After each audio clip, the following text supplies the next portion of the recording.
پوری دنیا کے مذہبی رہنماؤں کو بھی خطاب کرنے کا موقع ملا. امریکن کانگریس میں بھی مجھے خطاب کا موقع ملا. Oxford, Cambridge, leads university, Stanford university اور خدا جانے کہاں کہاں، سب جگہ بڑے قیمتی آڈینس اور مجمع سے مجھے باتیں کرنے کا شرف حاصل ہوا. اس میں میرا کوئی کمال نہیں، میرے والدین کی تربیت اور دعائیں اور میرے اساتذہ، میرے بزرگوں کی زبردست توجہ اور محنت، یہ سب اس کا کرشمہ ہے. میڈیا پر باری نہیں ہٹ رہا. لیکن آج میں دل کی بات کہتا ہوں کہ آج تک مجھے کہیں کسی اسٹیج پر بیٹھنے اور کسی مجمع سے بات کرنے سے اتنی روحانی اور دلی خوشی حاصل نہیں ہوئی جتنی آج میں زندہ، بہادر، دلیر، حق گو سیاسی پارٹی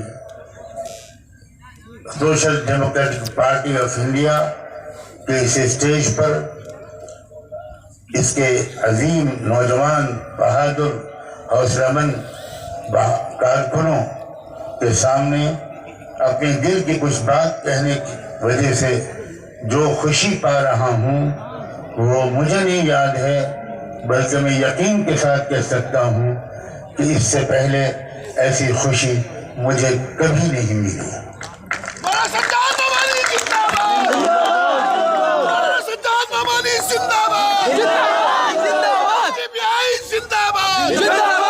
جہاں تک سیاسی پارٹیوں کا سوال ہے، آج تک میں نے کبھی سیاسی پارٹی کے جلسے میں سننے کے لیے بھی شرکت نہیں کی. اسٹیج پر بیٹھنا تو بہت دور کی بات ہے. اس کی ایک وجہ ہے میں جو شروع ہی میں آپ کو بتانا چاہتا ہوں اور بہت صاف لفظوں میں اور آسان لفظوں میں بتانا چاہتا ہوں.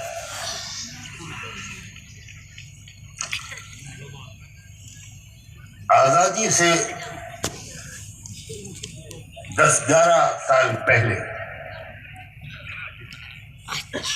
ملک کا مستقبل کیا ہوگا، آزادی کے بعد ملک کے مسلمانوں کا رول، ملک کے مسلمانوں کا کردار، ملک کے مسلمانوں کا طرز عمل کیا ہوگا،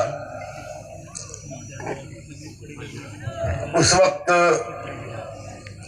مسلمانوں کی ایک تعداد تو وہ تھی جو یہ کہتی تھی کہ اس ملک میں ہم کو انصاف نہیں مل پائے گا. ملک کے بٹوارے کے بعد، ملک کی تقسیم کے بعد ہمیں یہاں انصاف نہیں ملے گا. ہمیں انصاف کو قائم کرنے اور پانے کے لیے ایک الگ ملک چاہیے ہوگا. کچھ لوگ تو وہ تھے جو پورے خلوص کے ساتھ یہ رائے رکھتے تھے. میں بڑے اعتماد کے ساتھ کہہ رہا ہوں کہ پورے خلوص کے ساتھ وہ یہ رائے رکھتے تھے. ایسا نہیں ہے کہ وہ انگریزوں کے ایجنٹ تھے، ایسا نہیں ہے کہ وہ کوئی دلال قسم کے، ملت فروش قسم کے لوگ تھے، جیسا کہ آج کل بہت کہا جاتا ہے اور سب سے زیادہ مغربی یوپی میں کہا جاتا ہے. اور دوسری طرف وہ لوگ تھے جو پورے خلوص کے ساتھ، اتنے ہی خلوص کے ساتھ یہ کہتے تھے کہ یہ غیر عملی بات ہے، نان پریکٹیکل اپروچ ہے، سارے ملک کے لوگ دوسرے ملک میں منتقل نہیں ہو پائیں گے اور اسلام بدنام ہوگا.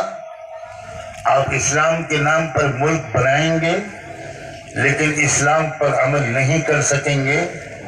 اسلامی نظام کے مطابق وہاں سب کو انصاف نہیں دے سکیں گے، وہاں کے کمزوروں پر، وہاں کی مائنورٹیز پر وہاں بھی ظلم ہوگا۔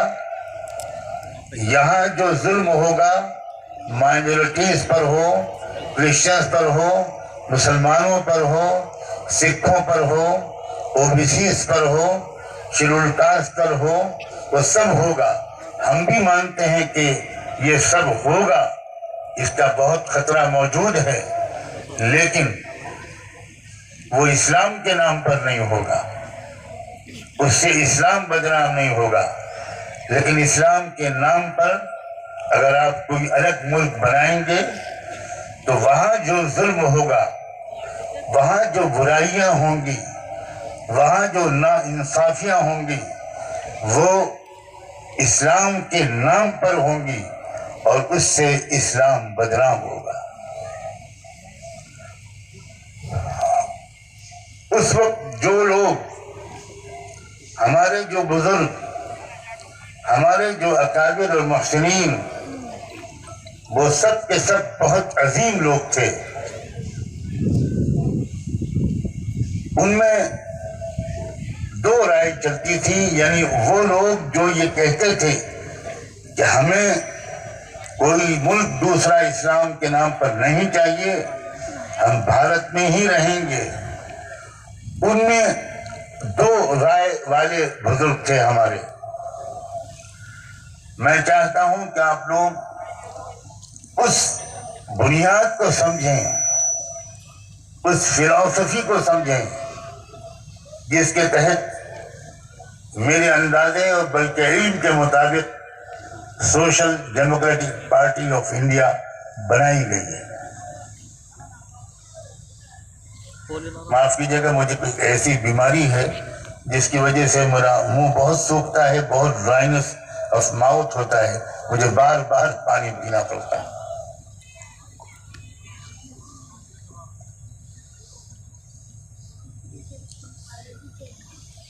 کچھ بزرگوں کی یہ رائے تھی کہ کانگریس کے ساتھ، اور اس وقت ملک میں ایک نیشنل پارٹی صرف ایک تھی، کہ کانگریس کے ساتھ جنگ آزادی میں بلا کسی شرط اور معاہدے کے شریک نہ ہوا جائے، اندھا بھروسہ ہرگز نہ کیا جائے۔